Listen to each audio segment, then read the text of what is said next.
ज़मीर जे ख़िलाफ़।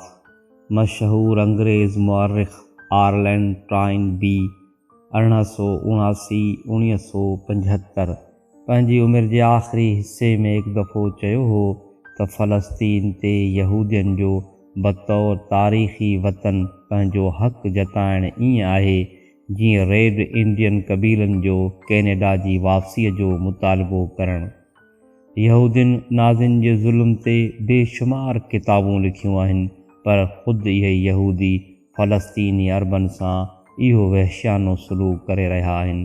इहो बिल्कुलु ईअं ई आहे जीअं नाज़ियुनि जो यहूदियुनि सां ज़ुल्म करणु।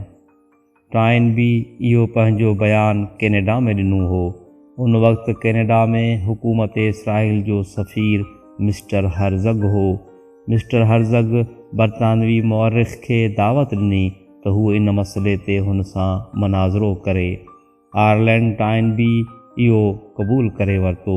उन खां पोइ मॉनेटरियल जी मैकगिल यूनिवर्सिटीअ में हिकु तक़रीब थी जंहिंमें ॿई गॾु हुआ। मिस्टर हर्ज़ग चयो जर्मन नाज़िन 60 लख यहूदी मारिया हुआ। उन जे मुक़ाबले में फ़लस्तीन में जेके अरब बेघर थिया आहिनि उन्हनि जी तादाद मामूली आहे।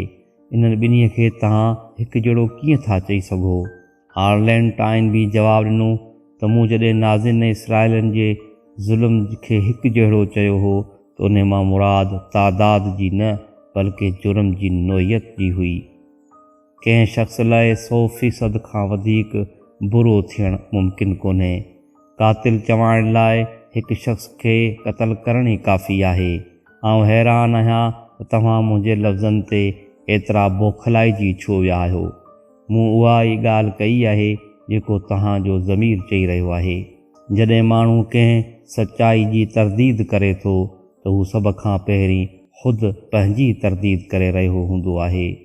सचाई हमेशह माण्हू जे दिलि जी आवाज़ हूंदी आहे, पर माण्हू ज़िद तअसुब ऐं कूड़ी वॾाईअ खे क़ाइमु रखण लाइ उनखे नथो मञे।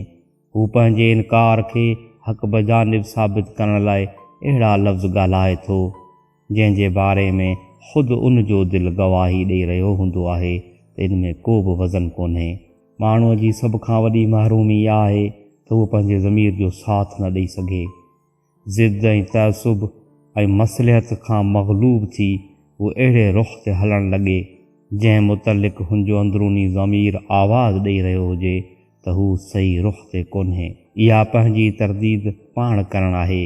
इहो पंहिंजे हथनि सां पाण खे क़तलु करणु आहे। इहो पंहिंजे ॾोह ते पाण गवाह थियणु आहे। कहिड़ी नजीब आहे इहा महरूमी। पर जॾहिं माण्हूअ जी बेहिसी वधियो वञे त हू पंहिंजी इन महरूमी जी कारवायुनि खे पंहिंजी फतह सम्झे थो।